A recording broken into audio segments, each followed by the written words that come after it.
Yo, what's up, everybody? Welcome back to my Twisted Life and TV. I'm Poetry. You are here for another recap and review of Power, Book 3, Raising Kanan, Episode 2, Reaping and Sowing. Let me tell y'all, usually I felt that Power was a bit predictable as the earlier seasons ended. I was not expecting what happened in this particular episode. Rock a motherfucker. I'm just, man, she's a straight motherfucker, let me tell you. So I got I got a whole lot of stuff going on here in the corner, y'all, just so don't mind me. But so it's a couple days after Buck 20 got shot, right? Kanan got to go back to school. School started, or he been out of school for a few days, so he about to head back down. Raquel is seriously worried about him. But he seemed like he ain't even phased for real. You know, he eating up his victuals like he normally would do on a regular day, and she just like, hey, make sure when you walk this door, you keep your eyes open, look over your shoulder, this and another. He's like, I'm straight, mom. She's like, no, you ain't straight, motherfucker. There's people out here trying to hurt you. Okay, you have to be mindful of that. And he's like, okay, fine, then I'm not good. She's like, okay, fine. Don't go to school. You ain't going. You ain't going. He's like, so you gonna keep me out of high school for the rest of my life? Like, what you gonna do? So she's like, okay, fine. Go ahead and go. When you go, you need to keep your eyes open. Okay? Keep your eyes locked on any movement going on, right? So he goes out the door to get ready for school. And there's a car, a van, slowed down the street. And she's looking out the door to look at him. Well, he had stopped to pick up one of the bullet shells that people popped off at his house. And he looking at this, so he ain't even paying attention to the van that's coming down. Rock see it come down and is doing that slow drive, so now she get annoyed, right? She step outside, like, Kanan. He's like, what's up, ma, right? Then all of a sudden, dude, ugly, mean ground, throw a fucking telephone book out the window. I used to deliver newspapers and tell you we used to get up at 2 a.m. in the morning. So by the time we hit those newspapers and hit them on the street and fling them out the windows of people, we had ugly looks on our face too. You don't fuck with us because we tired. That's how we feel right now. But he still was like none the wiser of like what the hell was going on. He's like, what, ma? She's like, I'm gonna take you to school. Fine. He's like, okay, fine. I don't know what happened to her little Supra.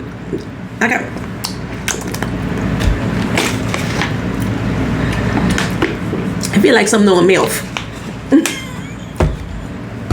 What happened to her little Toyota Supra? She got this little white, was that like a Range Rover? That's what it reminded me of, right? Okay, so anywho, she's taking him to school. On the way to school, he like, look, ma, when we was out there popping off on the beach, you said that I was gonna have an opportunity to be in on the game. Put me in, man, put me in. And she like, look her, you already in. Okay, once you decided to pop off rounds and shoot somebody, you was in from the get-go. Okay, you hot now, right? And the best thing that you gotta do, give me a second. The best thing that you gotta do is be scared, because I'm scared. And he looked at her like, what? Be scared? Yes, be scared. Because that's what keeps us alert and alive. You know what I'm saying? I'm scared for you. You need to be scared too. If you ain't gonna be scared of him, you better be scared of me. But you need to have some fear in your heart. That's the only thing that's gonna keep you alive. He like, I'm scared, mom. I'm shit. Fuck, I was scared. I was scared too. I'm gonna tell you. Well, he get to school, and Davina and this girl is banging. First, you just see them all heads down. Then all of a sudden you hear it, cacao, cacao, cacao. Davina is fucking this girl up. Apparently this girl used to fuck around with Buck too, and she slept with him the night before he got killed. But remember, Davina's supposed to be his girlfriend. Now, is it just me, or is Davina giving y'all Lauryn Hill Sister Act 2 vibes? You know, with the cropped off sweater and everything like that. That's what she reminded me of. And then they not putting no makeup really on her face. They keeping her face real natural. She looked kind of crackheadish in the face to me. I'm just saying, the powder finish is too matte. I'm shiny right now, but so she looked kind of crackheadish because it looked like she lost a lot of weight since Greenleaf in the face, and yeah, the matteness is just not working for me as far as her total look. But she giving me that Lauryn Hill vibe. Well, Marvin, he wants to throw a little party. He's like, he wants to let everybody on the streets know that we still in business, we still doing good. And everybody like, what the fuck, a party? In this time and age, I'm trying to run a business out here, and you want to throw a party? Yeah, we need a party, right? Well, they got some other problems they need to worry about. They've been on this one set just a little bit too long, and they need to move it. Okay? Well, what Rock is going to do first off is let Kanan go hang out on the set. She want Marvin to pick him up, drop him off over there, keep his ass off the street. So Lou is like, okay, speaking of sets, like I said, we need to get a new one.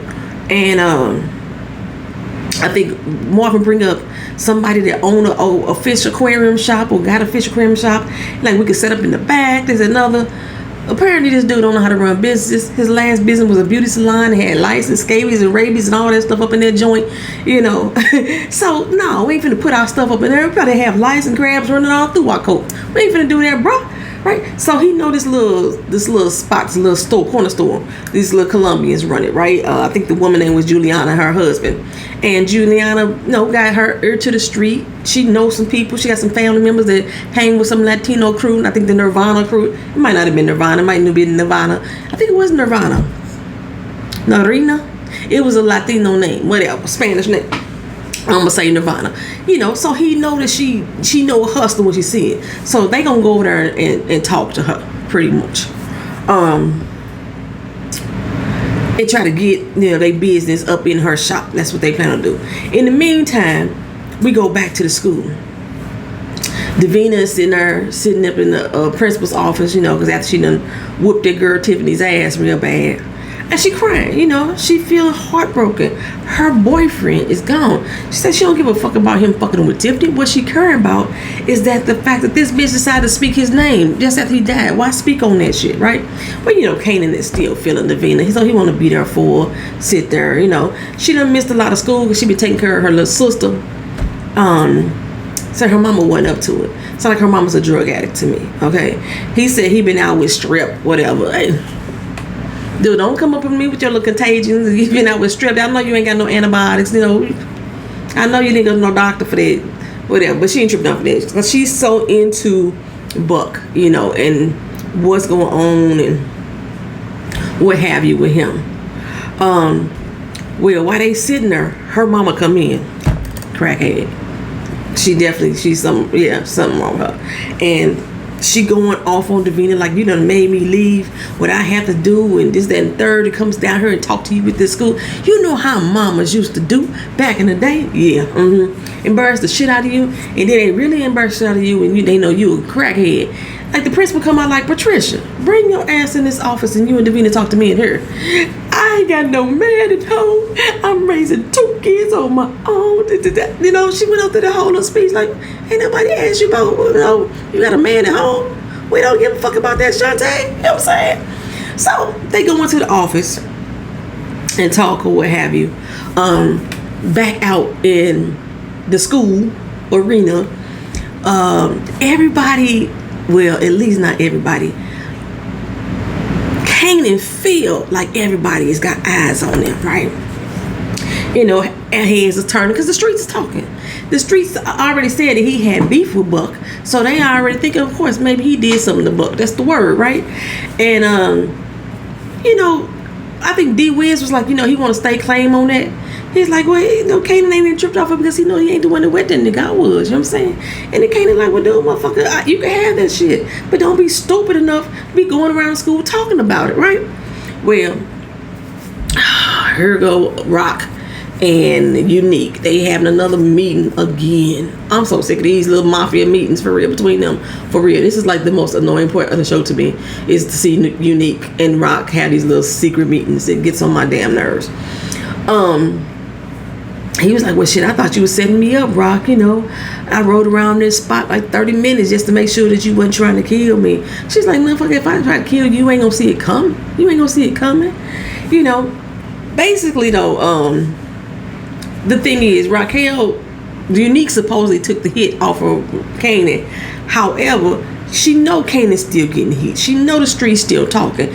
So she want him to fix that shit. And he's like, you know, I can't do that. I already called my people back, but I can't fuck with no civilians and how they want to handle the matter. You know, his people got feelings too. They in pain. They want some shit handled, right? So he's like, you know what you gotta do? You gotta get him a body. I was like, well, who the fuck body is she gonna give him? When she walked off, the way that he was looking at her like, hey, I'm finna tap that ass. That's how he was looking at her. Anywho, back at the school, Davina getting escorted out the school, right? And yeah, I guess Famous was like giving like a boxing introduction to her shit, like, you know, introducing the heavy hitter Davina, you know, all kind of shit like that, right? Just egging her up. But D Wiz is now attracted to her. She's supposedly the finest girl in school, yeah, whatever, right? And he like, you know, I'm in love. So I was like, he finna hit it. Now you know damn well your boy like her. Your boy is into her. But he don't care nothing about that there. So, you know, they walk off, do their own thing. And Kanan, they leaving out the school over. They walking home, and Marvin swoop up to come pick up Kanan because he got taken to the stash house, right? Jukebox didn't want to get in the car with her daddy. Well, we already knew Jukebox was going somewhere. She was probably going to meet the white girl. Okay, in the meantime, we get to go see Epps. I don't know what Epps' name is. Give me a moment. I'm just gonna call him Epps because I don't know what his name is. Okay, well, he out with his partner Burke. That's his partner name, and you know, they don't like each other. I don't even think they respect each other. She want to go investigate. You know, Captain said we need to make sure that we get this murder solved, and he like, Cap don't give a damn about this murder being solved. He just want to make sure that no new bodies drop on the street right here. And she's like, well, we need to go talk to the family. No, ain't nothing for us there. We ain't gonna go talk to the family. So he said, well, we're gonna go ahead and go over to the tailor. The fuck is the tailor, right? Well, we go see. We go over to the tailor, and who's there? Unique and his crew. You know, they step up to him real mad ugly. He like, y'all motherfuckers don't know who the fuck I am, or you don't know who the fuck you are. You know, Unique like, yeah, come on, let him through. So right then I was like, okay, so he working with Unique. Is he running Unique's crew? That was my first thought. Is he running Unique's crew? Well, Unique and they're getting fitted for a little custom made jacket with his name on, yada yada this, yada yada that. And Unique snitched to me, right? Because he said, well, you know, Buck, I'm coming here. No, he said, you know, Buck 20 is like one of your boys, so I'm coming here to make sure there ain't no more bodies gonna be dropping on the street. You got to be in control of that stuff. He said, you need to talk to Raquel. Now, didn't you just snitch? That's called snitching to me. Well, Epps is like, well, you know, I think one of the worst things that happened to the street was Raquel Thomas taking over for High Point. High Note, high something. He has something. Is he High Note? The dead dude. He dead behind. High Post. High Post. These motherfucking names. High Post. So he feels, Epps feels that there should only be one gang on the street with one king. I thought he was gonna say, and that king is me. Motherfucker, no. That ain't what he said. Well, Unique already don't like Rock for real anyway. He don't respect her, especially because she a woman in the business. He don't give a fuck about her for real, right? So he tells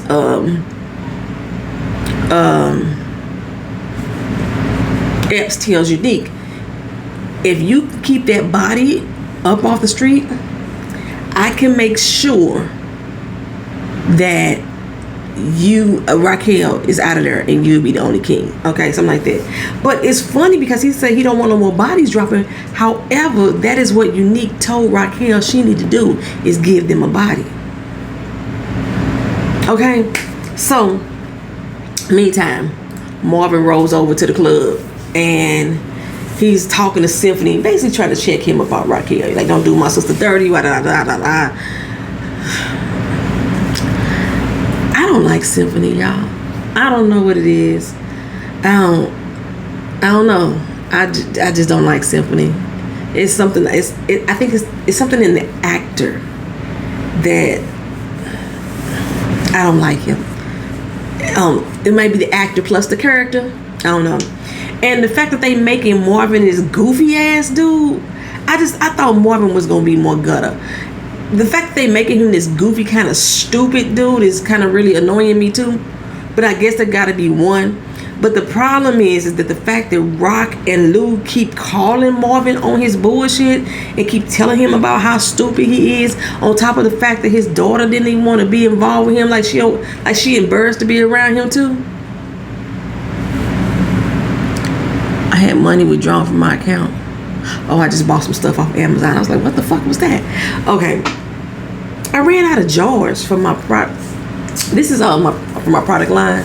It's my Feel So Good foot soak. And these been selling like hotcakes, baby. This shit heals the cracks in your feet. And I ran out of jars, so I had to order some more. That's what that was. And somebody asked me the other day, or somebody made mention the other day about they liked my lippy. Thank you so much. This is my summer peach from my line. That's what this is that I'm wearing. SurviveBeauty.com. Bam, it's right there. You know, if you want to go check me out and go shop with me, do some things, I appreciate it. Okay, so yeah, I don't like Symphony. I don't like Symphony Ball, Symphony Orchestra, Symphony Basket, or Symphony Basket. I think that's what y'all told me. He had a French last name. I don't like Symphony. It's something about him. I don't know. I don't like the, like I say, I don't like the actor and I don't like the character. Or maybe I just don't like the fact I don't like the character, the actor playing him so well that I don't like him. It's just something about this dude. He seems like corny as fuck that I'm not feeling. I don't know what it is. If y'all feeling the same way or y'all not, drop it in the comment section. I don't find him unattractive, but I don't find him attractive either. Like, I'm not drawn to him. If I saw him on the street, I wouldn't like, oh, he cute. No. But if he tried to holler, I wouldn't think, oh, he ugly. So I'm saying, you know, but it's something about him that's just not. Maybe it's the military haircut. Because he has a military haircut. Like he's former military. He's still rocking that old chili bowl haircut that they used to do with the dudes back in the day. Anywho, Marvin goes over to the club. And we finally get the white girl name. Her name is Tony. She back in there sniffing coke. Apparently Marvin must do it too, because she asked me if he wants something. He's like, nah, I'm straight right now. Like, don't get high off your own supply, Marvin. I hope you ain't getting high. We already had that experience with Tommy. You know what I'm saying? Matter of fact, Kanan, when he was on that scissor and shit, we don't need that in our lives right there. Saying, look, be straight. Be straight on the up and up.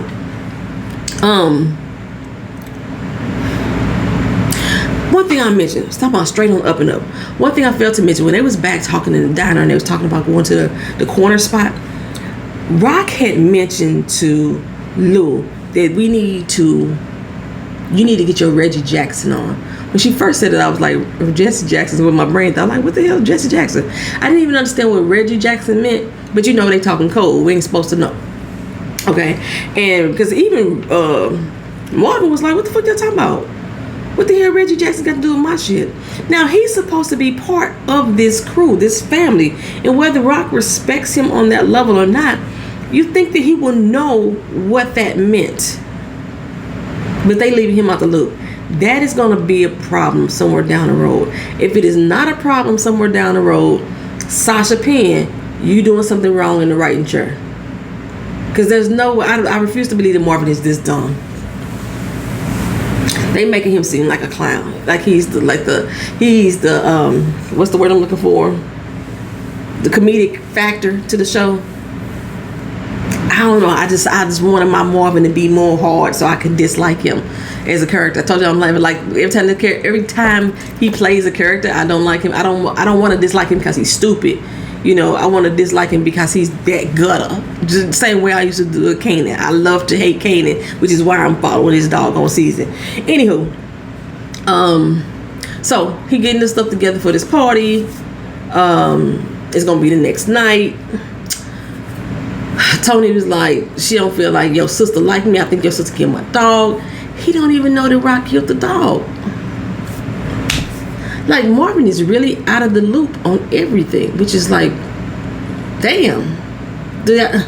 You don't trust your brother? Is that what's going on? Why is Marvin so out of the loop? Okay, so anywho,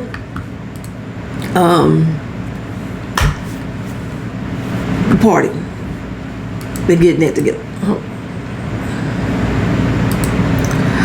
Okay, so Marvin takes Kanan to the stash house, a little hole in the wall. I don't even like the house. It's like a vacant house. It's still got plastic up on the windows and everything. And he's going up there. I forgot the dude who's sitting up in there, and he's supposed to teach him. What is the dude's name? You know, I gotta know the dude's name because it's something ignorant. Something ignorant as fuck. I don't even remember what it was now. He's supposed to teach him the tricks to the trade. That's what Kanan is expecting. But Kanan is walking around like, this is nasty. This is... What am I supposed to do here? He was like, this is the stash house. You're supposed to sit on the stash. You're supposed to be a guard dog. Watch everything. You know what I'm saying? Learn while you're here. And he left him alone. Well, Rock and Lou go over to the Colombian store. And out comes Derek and D-Wiz. Well, no, they have some little small chat. Lou trying to tell Famous, let your sister know I want to holler to tell her I said hi. And he was like, I don't even see her that much. He's like, your sister live with you. I mean, yeah, he said, so when y'all reach for a bowl of cereal, you tell your sister I said hi. Well, she really don't eat cereal. She lactose intolerant. Like, little motherfucker, when that's all I'm trying to get you to do is tell your sister I said hi. He's about to buck up on Famous over the fact that you can clearly tell he don't want you fucking with his sister. He already told Kanan that, I don't want your uncle fucking with my sister. I already told you that. So Rock is like, calm down, right? You know what I'm saying? He asked D-Wiz, okay, how your mama doing? Your mama was alright, she doing alright. His oldest brother is out of jail. And his mom was like, prefer him to be in jail because at least she know where he at. I was thinking, there you go. You got your body. You have your body right there, right? And I was like, how they gonna set that up? He just got out of jail. His mama don't really want him around. She'd rather have him in jail anyway. So if he did, ain't no worries. I'm thinking that's gonna be the body. That's gonna be the body. Well, they go into the store and the girl Juliana, she's in there beat the fuck up, all bruised and shit like that. And they like, what the fuck happened to you? The dude come out, her husband come out like, why the fuck you talking to my wife? You know what I'm saying? We her own business. Well, my wife don't talk business, I talk business, right? And so they going back there, Rock checking out the space. She letting them know, look, I put some money in here, we put some security, we get reinforced door. We do all that there in the third, right? We gonna do all of that. And dude is like talking to Lou, and Lou like, I don't know what the fuck you talking to me for. She the one that's in charge. You know what I'm saying? She's like, look here, you either take this or you don't. We good either way, right? Dude he don't want to like let some money go. Because first he was trying to ask for a cut. You ain't gonna get no cut unless you out there on the street with us, bro. So all you doing is housing it. You know what I'm saying? No, you ain't getting no cut. So he agreed to the deal. So now they got a new spot, a new place that they can stay up in there. But it's something gonna happen with Juliana, I believe, because I think Rock probably fucked her husband up because she was fucked up. Like, he cold cocked her dead at the eye. Let me pause here for a minute. Last week, all of y'all was in the comment section just talking about how nostalgic this show is. And I have to agree. One thing that 50 Cent, Courtney Kim got right is the music and the wardrobe. Down to the hairstyles, the vehicles, the lingo, everything is giving me 80s vibe. Even the white girl that's hanging out with Jukebox, her and Tony, when she had on the brim, that was that old Boy George, Cyndi Lauper type of look. They giving me 80s vibe through and through. Okay, I'm loving it. I'm loving it. I swear I be sitting here singing through the whole dog. They call me the nice. They call me the nice. I be singing through the whole dog on the show. Like, if you putting out a soundtrack of old 80s tracks, y'all remember back in the day, it used to be the commercials come on TV. And they used to play all the like 80s and stuff, soul, R&B songs, stuff like that. And then the whole little hook was like, my brother, you gotta get your own. That's how I be feeling about this music here on Power. Every time they play a cut, I be thinking, my brother, you gotta get your own. It's the shit, right? Well, Jukebox. She went down there gonna be with the white girl. They kissed for the first time. It's all lovey-dovey. Jukebox is a hustler. She out on the street, hustler wears, knockoffs or unknockoffs or stolen shit, whatever. She hustling on the street, making money because she trying to get some studio time so she can go get her Whitney Houston on. I told you the girl got pipes. Then me. She got pipes, right? And she sound good. One of the things that I noticed about this show, these actors, these younger actors, have really captured the vocal stylings of the older people that they're playing. She sounds like I keep calling her L'Oreal Jukebox. She sounds like her. Oh boy, every once in a while sounds like Kanan. He got 50 Cent's walk down. He got his walk down. Yo, I'm loving it. Okay, so it's party night. And Kanan's at the crib. And she like, look here, why don't you call your friend Derek over? Y'all can have a sleepover. Not Derek. Yeah, Derek's the Wiz. Call him over. Y'all can have a sleepover. I got a bootleg New Jack City. Y'all know New Jack City is the shit. But she got a bootleg New Jack City that they could watch. He like, all right, cool. Where you going? She's like, I'm going out. I'm thinking she finna slide over to the party. No, ma'am, Pam. She done slid her ass over to the Symphony Basket's house. And I'm gonna keep calling him Symphony Basket. She slid on over to the Symphony Basket house. His ass done called in sick. He can't go to work. Okay. He about to fall into some shit. And I think I got the whole Reggie Jackson situation. I think I got that out of order. But it don't fucking matter. That's all that matter is, Lou got to do whatever Reggie Jackson is. Okay, well, Kanan gets dropped off at the spot again after school. He's supposed to go there every day now. And this time ain't nobody around. So he looking around being nosy. He goes down and see this locked door with about 1,000 motherfucking locks on it. It's a padlock, a storm door lock, a keychain. It's everything on this doggone, every kind of like bolt, sliding thing. Got a chair underneath the doggone door handle.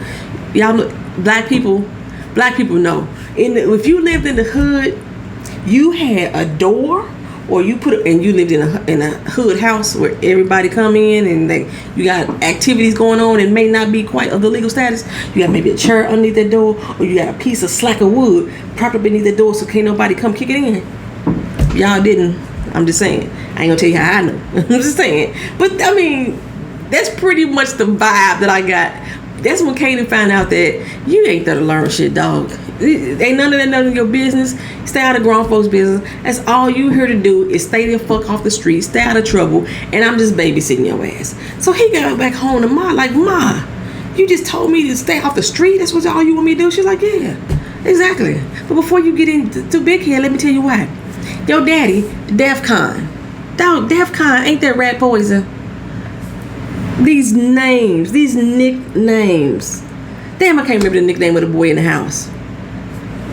These nicknames. Def Con is Kanan daddy. And Def Con, had her do the same thing. Go sit in a stash house. And he wanted to know two things. One, she was pregnant with him, keep her off the streets. Two, he wanted to make sure that she was a willing disciple. That she was the hard-headed. And I had to think back.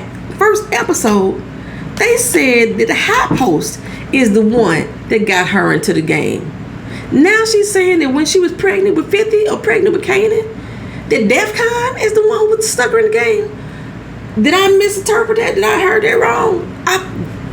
Didn't they say that high post was the reason that she got into the game? A year later, he was dead? She probably killed him. Man, because like I said, Rock is a motherfucker. She probably killed him. I'm just saying. Okay, so anyway, Rock go over to Symphony Basket's house. You know, he teaching her about the buildings and some shit and stars and moons and stuff like that, as always. And you know, they kiss. She get up on him. Okay, she's a beautiful woman, but she looks too old for Symphony. So it was kind of like a cougar was taking out Symphony to me. So when they started getting romantical, I was like, this don't match. And then again, it may be just because I don't like Symphony Basket that it didn't match. They vibes don't even match to me. I don't know, and maybe that's why she likes him, because he's not what she's used to. I'm saying, he not the street dude. He might be he might be a narc. I'm just saying, he might be the cop in the club setting her ass up, and they had been, you know, yeah, he may be. So anywho, they fucked. She was riding the shit out that motherfucker, boy. And did you see her melanin popping, baby? Her melanin was popping. All that dark, that's a pretty woman. That's a beautiful ass woman. Patina Miller, ain't that her name? Patina Miller. Beautiful. What else did we see Patina Miller in? Let me Google. Hold on. Like, my brain is telling me that we saw her in, like, was she the one that was in Dreamgirls? Okay, pull up her IMDb.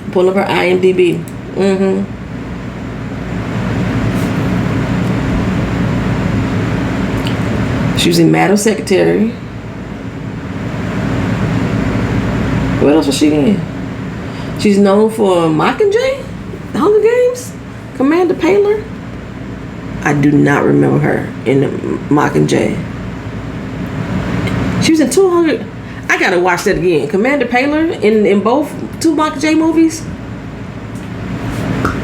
All My Children, Pam Henderson, Madam Secretary. Is that it? The Hunger Games? No, she wasn't the lady that was in Dreamgirls. Okay, well shit, I'm gonna have to watch Hunger Games again because I do not remember her. She was in Mockingjay Part 1 and 2. Commander Paler. Huh. I gotta figure that shit out. Okay, so anywho. Wow, she's over there banging out Symphony. Lou swing by the crib and stops D Wiz before going in. I was like, are they trying to keep him occupied so they can kill his brother? What is going on? Well, Jukebox saw him pulling off and she got nervous. She got real worried, like, oh shit. You know, but she didn't go over to Kanan's house. She went home. Okay.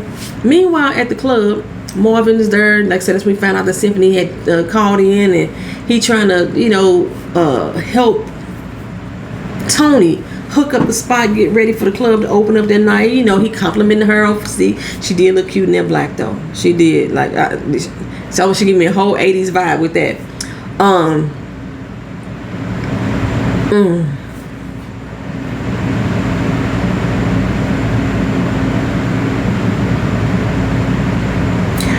I was going to say something else. He set up the club. Okay. So, Davina, she goes by the house. She's walking the baby. It's late at night. Why the fuck y'all walking this 2-year-old? You know? But, you know, she asked Kanan, hey, I heard your friends are the ones who had beef with Buck. Is that true? He's like, nah, don't worry about that. Don't listen to the rumors. You know what I'm saying? He actually didn't say no. He just told her don't listen to the rumors. So he didn't technically lie to her, but he lied to her. But she looked crackheadish to me. I don't know. Anywho. So, Lauryn Hill, Sister Act 2. Lauryn Hill looked crackheadish to me on her too. Cute, but crackheadish. You know what I'm saying? Anywho. He's still looking for D Wiz. D Wiz ain't showed up. He been calling and everything. His mama, like, he ain't here. He came over there going over to your house. And, you know, he like, no, what the fuck? What's going on? Why my boy ain't here? Well, over at the club, Lou got D hemmed up in the club with some pussy he done paid for. Now, y'all, like, who was that? What's the ugly dude name? Boosie. Was it Lil Boosie that said he had paid for his 12-year-old to sleep with a prostitute? This is exactly what's going on right here. He is paying this grown ass woman to fuck this child. This is rape. I don't give a damn what the fuck y'all write a passage for me. No, that's fucking rape. Yo, go grown ass up here fucking this kid.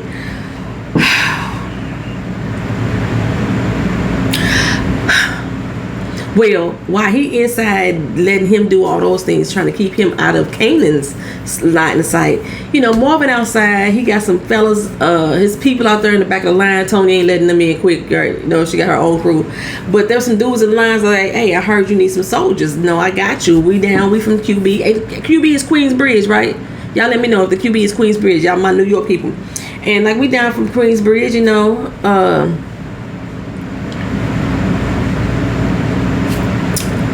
this scene right here made me think Marvin is going to build his own crew. And he's going to end up being a competitor for his sister. It's something going to go awry with that whole family dynamic because she's so dependent on Lou. Lou is her right-hand man. But they dismiss Marvin, like I'm saying, like he's stupid. And like he got guys out here outside the spot like, hey, we want to be down with you. We want to rock with you. And y'all know he a turn-up king. Y'all know he a turn-up king. He liked the party. And on top of that, he got Tony's ear and eye, okay? Because some dudes in line try to, you know, get nasty with her, you know, want to jump the line, get fresh. And he punched the dude out. So a big brawl, scuffle started outside the club. And she like, oh my God, ain't nobody ever fought for me before. And he's like, ain't nobody gonna be fucking with my girl. And she's like, your girl. That's how she feeling. I'm your girl. You know what I'm saying? Well, while this is going on, Lou takes D-Wiz out of the club. They gets to walking they down the street. And he up against the wall. You know, they both taking their little piss and everything. And he just talking about how Kanan just missed the party of his life because Lou told him Kanan was coming and he didn't ever show up. He missed the party of his life. And, you know, man, fuck Kanan. That girl was the shit. You know, you got a phone number. Dude, didn't you just see him pay that chick to fuck you? He just gave her money to fuck you. Why would she take your phone number? But then Kanan do that to Tariq. Then he pay his niece or somebody like that to fuck Tariq. He paid some girl to fuck Tariq. Remember that? One of y'all brought this up last episode that the way that God, I can't think of it now. It was a good comparison between Tariq and Kanan, how Kanan is being treated in this episode, how Kanan is being brought into the drug game. Oh, the lifestyle that Kanan had, that he comes from a home, his mama was in the game, you know, and he just wanted to be in the game so bad. He was a smart kid, you know what I'm saying, but he just wanted to be a part of that street life. He's Kanan. He's Tariq. He's so Tariq. And this is probably why Kanan was so drawn to Tariq, because he could see himself in him. And now this situation again that I'm seeing going on. Yeah. Well, while they out there taking a piss, y'all, we get jukebox and are singing one of my favorite Whitney Houston songs. You know what I'm saying? Let me see if I can get my Mimi's on.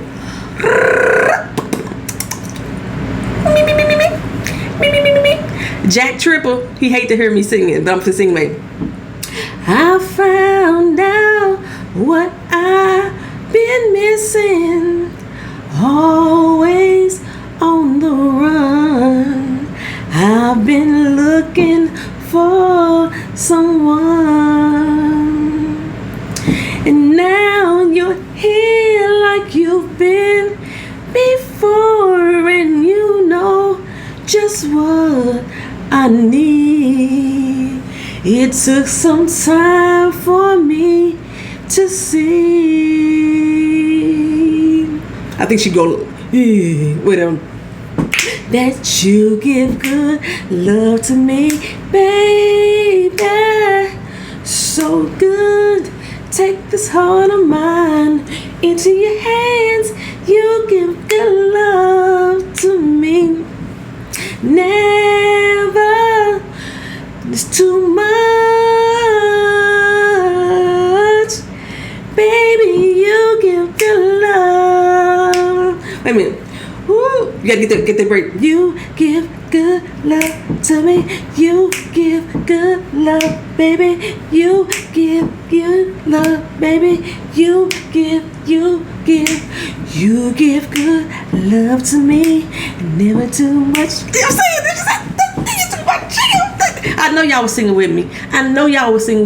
And if Jack Tripper watching this video, even though he don't want me to sing, he was singing with me too. I'm just saying. Yeah. Me. I'm gonna have to warm up my vocals every doggone episode, y'all.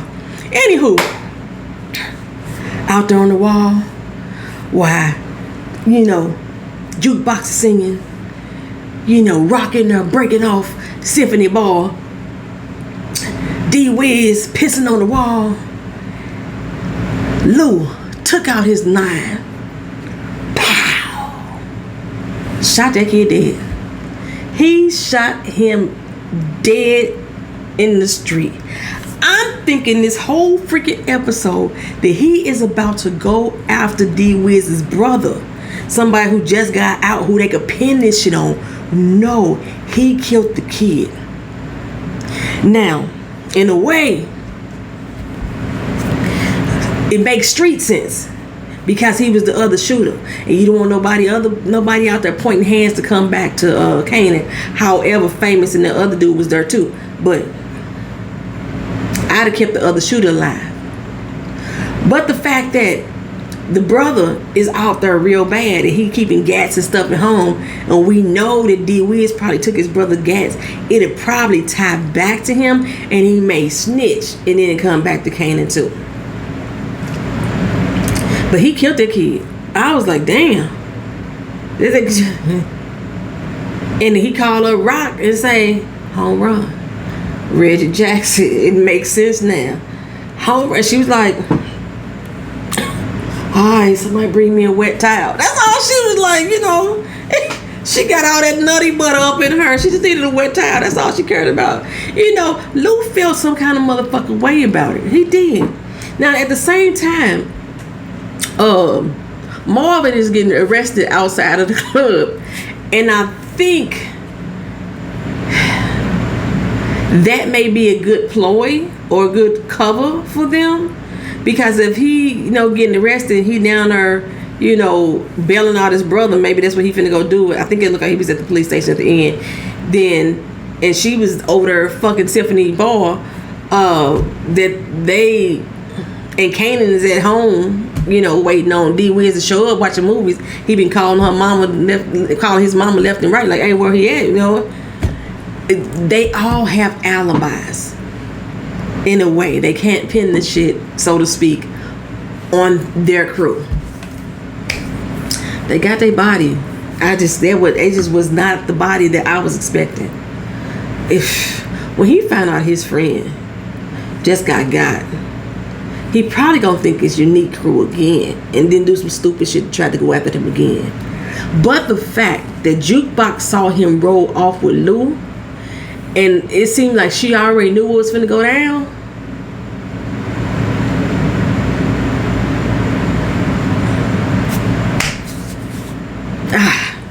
Y'all, that's the end of it. That's Power Book 3. I like this power, y'all. Reaping and Sowing, season 1, episode 2. Power Book 3 has been renewed already. They're gonna have a second season. Power Book 1, that was the end of that, right? As far as I know, I don't think it's been renewed. Y'all correct me if I'm wrong. Power Book 2 is already gonna have a second season. I'm here for it.